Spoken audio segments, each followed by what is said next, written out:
Bucarest, Radio Roumanie Internationale.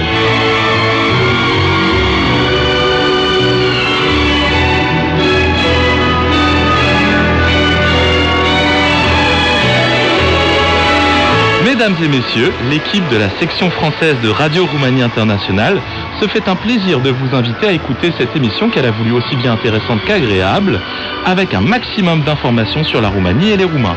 Bonne écoute!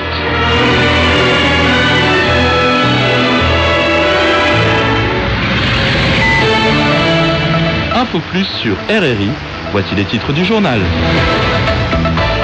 Les unités de vaccination mobiles sur le point de démarrer en milieu rural en Roumanie. Les tensions entre le Parti national libéral et l'Union Sauver la Roumanie Plus, toujours à la une de la presse. Et puis la liberté de la presse dégradée durant la crise du Covid-19 selon Reporters sans frontières. La Roumanie n'y fait pas exception.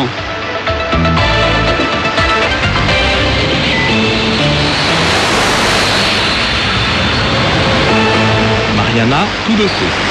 La Roumanie a fait état mardi de plus de 2900 nouveaux cas de contamination au nouveau coronavirus sur quelques 36 100 tests effectués dans le pays. Est en baisse, tout comme celui de patients admis en réanimation, 1500. Le nombre de décès reste toutefois élevé, à savoir 237 en seulement 24 heures, ce qui représente un record absolu depuis le début de la pandémie. Bucarest et 7 départements du pays restent dans la zone rouge avec plus de 3 cas confirmés pour 1000 habitants au cours des 14 derniers jours. Plus de 2 700 000 Roumains ont jusqu'ici été immunisés contre la Covid-19. Plus de 1 600 000 d'entre eux ayant reçu la seconde dose de vaccin. Les autorités annoncent que les unités de vaccination mobiles vont bientôt devenir opérationnelles. Elles sont destinées à la vaccination des habitants des zones rurales sur la base des listes constituées par les mairies. Par ailleurs, l'hôpital mobile de Leckagne, à proximité de Iași, dans l'est du pays, sera évalué pour une possible réouverture.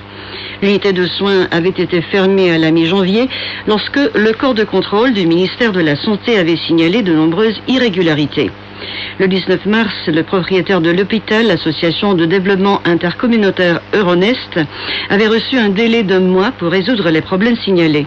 L'unité mobile de Leckagne serait à présent entièrement fonctionnelle selon les représentants qui précisent qu'elle pourrait accueillir en tout 104 malades de Covid-19, dont 48 en soins intensifs.